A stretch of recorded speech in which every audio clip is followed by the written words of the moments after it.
All right, guys, welcome back to the channel. If you can't tell by that intro, we are back on the 6-liter. I am hell-bent on making this thing go faster and being a little bit better reliability-wise. So one of the biggest problems I have seen when you start to turn these trucks up, I saw it especially when I worked at PDD, we come and swapped one, you'll blow the plastic end tanks off. So if you don't know, your 6-liter comes with a crimped end plastic. Let me get a light. Anyway, it comes with a crimped end plastic tank. So it's very similar to like what this radiator looks like. That is what your intercooler looks like. It's a metal core, plastic end tanks, crimped shut, and it does have a tendency to blow. Now, I don't think this one is broken. However, I do think it will break. So we went ahead and got a Mishimoto. Now, if I'm being honest, I really thought I came out like a bandit, but I didn't. This is the OEM replacement one, so this is not the $1,200 one. I really thought Amazon had a whoopsie, but gotta pay attention to the part number, boys and girls. But at the end of the day, I'm stuck with it. It actually showed up, not damaged, and from everything I read, this thing still is about 33% larger. So I'm excited to get that on, and then we also have, hopefully, the last bit of the interior. We have a glow shift pod, which now that I look at this, it actually looks like it's broken, but oh well. Or no, that's for the handle. So we'll run a single pod there. We have a PDD 2000 degree EGT gauge, a 100 PSI fuel gauge, and a 60-pound boost gauge. I've been working off camera on this truck for two reasons. Number one, I wanted to fix our loose shifter, which it's better than it was, so we'll take that. The other problem was, you guys have seen in all my videos, all of the dash bulbs are pretty much burned out in this thing. Well, turns out you can't just get replacement bulbs anywhere anymore. So I had to order those, which does suck, but we are replacing our uni gauge from Glow Shift. If you guys can't tell in all the videos, this thing has been anything but accurate. Sometimes your EGTs are 0, sometimes they're 1100. The fuel pressure says 0, sometimes it's 55, and the boost gauge doesn't even match the factory. So we are going to be removing all of this out of the truck, and then I'm going to run one gauge here. I'm going to, just like in the quad cab, run another gauge here. Now, I know what you guys are thinking. They make, you know, all these pillar gauges, and yeah, that's fine, but I actually enjoy having this grab handle here to get in and out of the truck. I know that these Ford steering columns are not the best. Way back in the day, I had a old body style Ford, and I watched an alignment technician rip on this, pulling himself in the truck, and apparently it's a pretty common problem with pretty much any Ford. So I want to keep the grab handle for that reason. Plus, we'll have the 2 gauges there. We'll run another one probably about like right here. It'll just be a little different, and I like that. So that's what we're doing gauge wise. I also thought about maybe throwing up another one here, so we'll play around with it, but we'll get those installed, and then we can tie in our Max 5 boost wire, which is this yellow one, to the PDD gauge. Now, it doesn't have to be it doesn't have to be PDD's gauge, but they use an electronic pressure sensor for boost. And what's cool about this is it has a 5-volt reference, a signal, and a ground. Now, on the Max 5, instead of wasting a bunch of money buying a separate gauge or trying to use the factory map sensor, which this is for your Cummins, your Power Strokes, and your Duramaxes, if you buy an electric sender boost gauge, like I have here, and you get the scaling from the manufacturer, which PDD's, I think 5 volts is like 150 PSI boost. I'll have to double check, but you can scale that in your Max 5. So instead of buying a separate gauge, if you're already buying gauges, just spend a little extra money, get the electronic pressure sensor, and then you can use that for your Max 5. And I do that on Cummins, Duramax, Power Stroke, doesn't matter.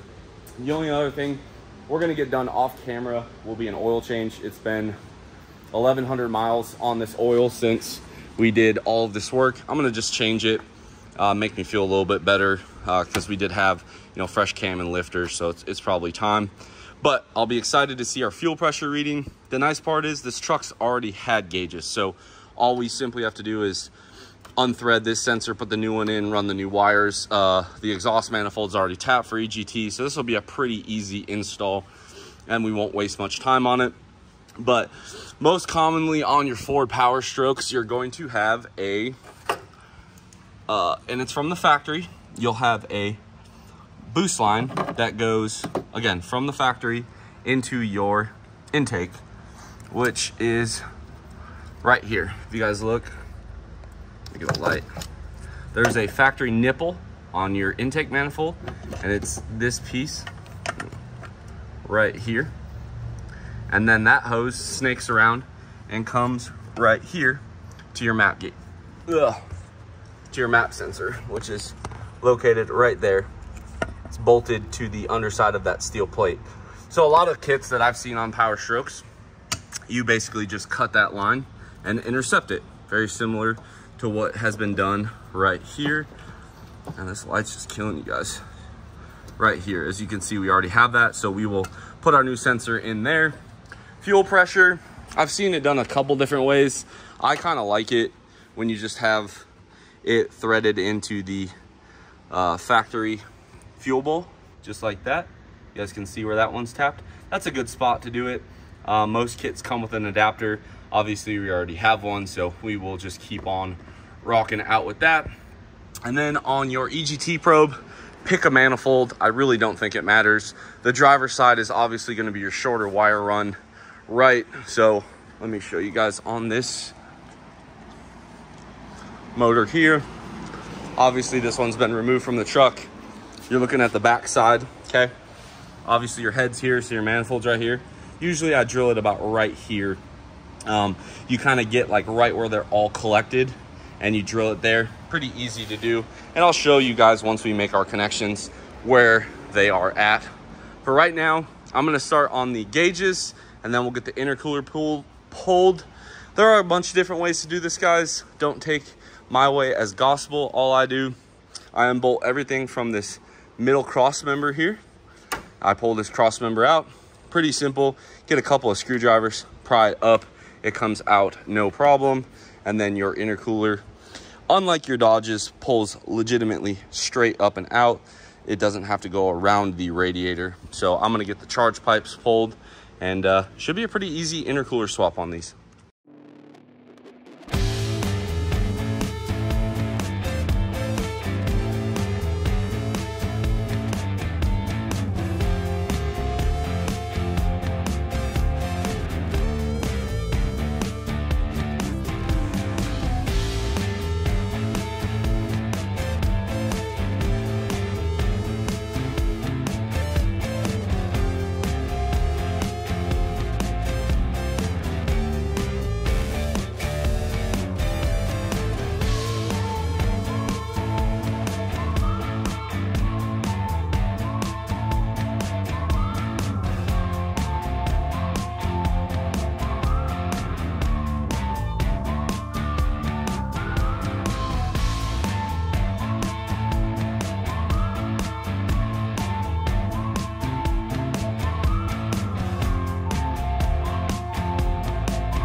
Okay, I will not sit here and tell you this is the proper way to do it, but it's the way I've always done it. And basically you want to keep it, like, it's very crucial you don't yank it all the way out, because then we can spin it up and push it back down. So I just do it like this. There might be a different way. You don't damage anything. You guys can see here, this gets hidden under that, and really you could just kind of tap that back straight. Very easy, makes this job painless. Now we're just going to pry this backwards a little bit, like so, and lift up, and it's very easy to come out. I mean, you can't make it much easier. Honestly, Ford's intercoolers are pretty much a cakewalk.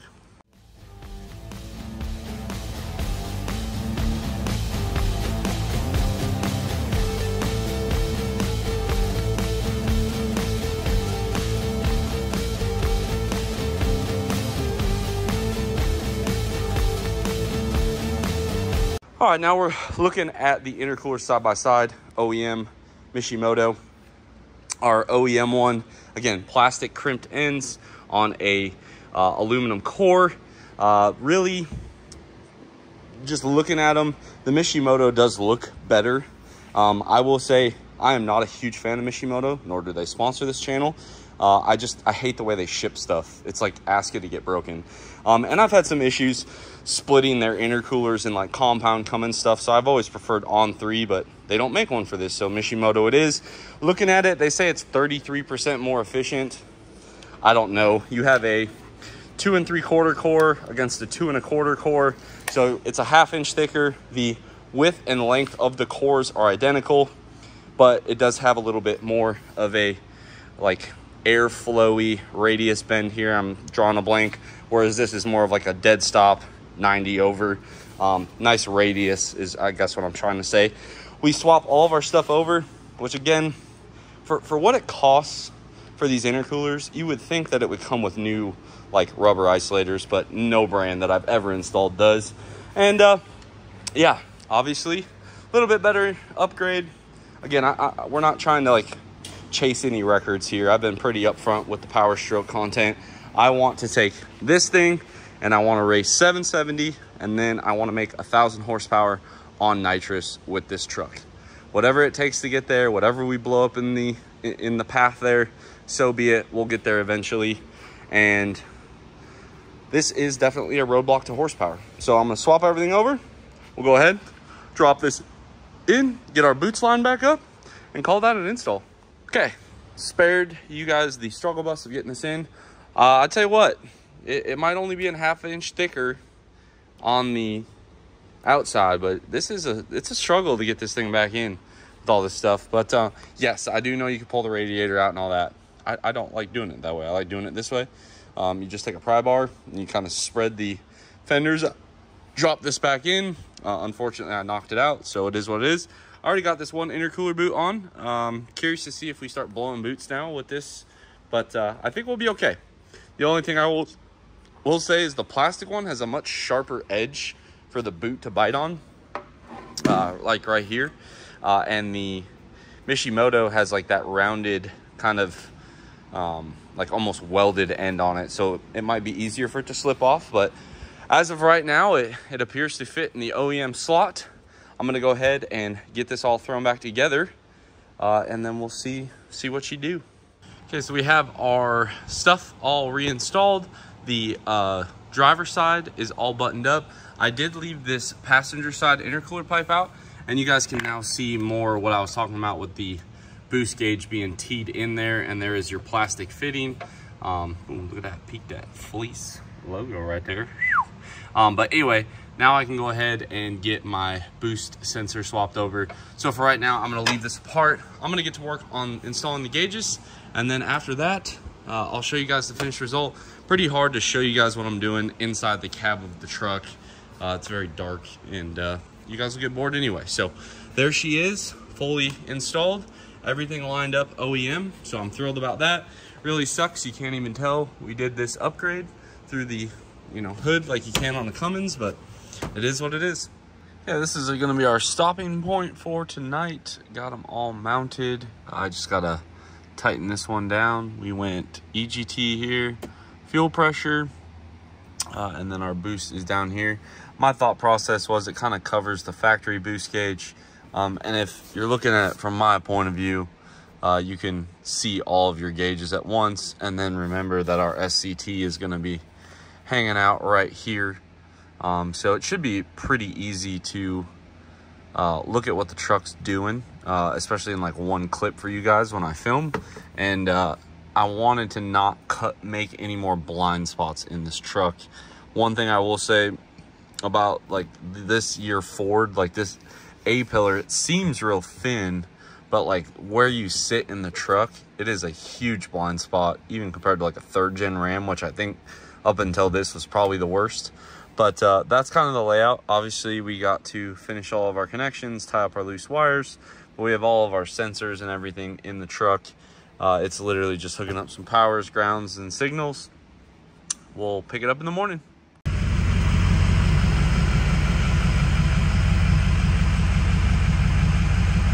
All right, guys, little functions test on the nitrous. Max 5's on. Gotta love that noise. Deal with it. You hear it? It works. Let's go take this thing for a little drive here.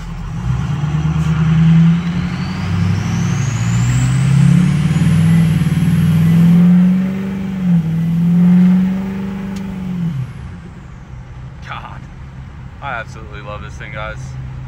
If you're annoyed with the 6-liter content, I highly suggest that you probably find somebody new to subscribe to, because I'm hooked. This alarm's getting old, but I gotta figure out how to shut that off.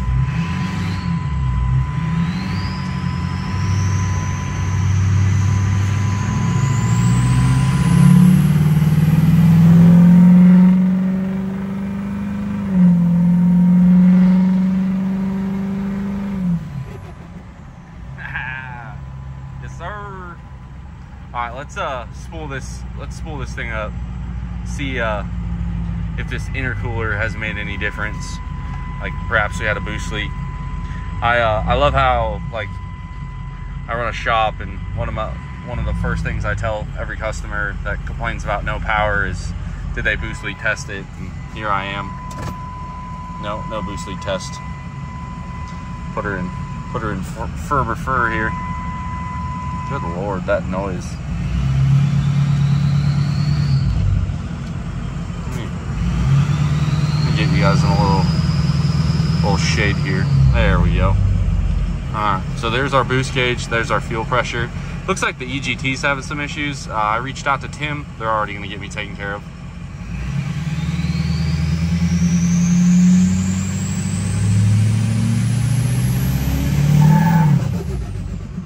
Wow. Holy cow.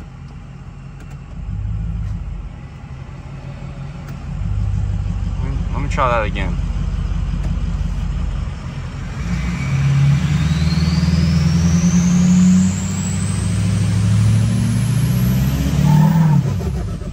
Wow. Okay. Dang. All right, guys, no lie on this. This spools up so much better. So I wonder if you guys remember on the stock one, we had that little bit of like dirt buildup and stuff. I almost wonder if the intercooler was leaking right there, and like the little bit of oil that gets pushed out in the charge pipes was like collecting that oil, because this spool's night and day different than it did before. Like before I was like struggling to get on the boost, and now, I mean, watch.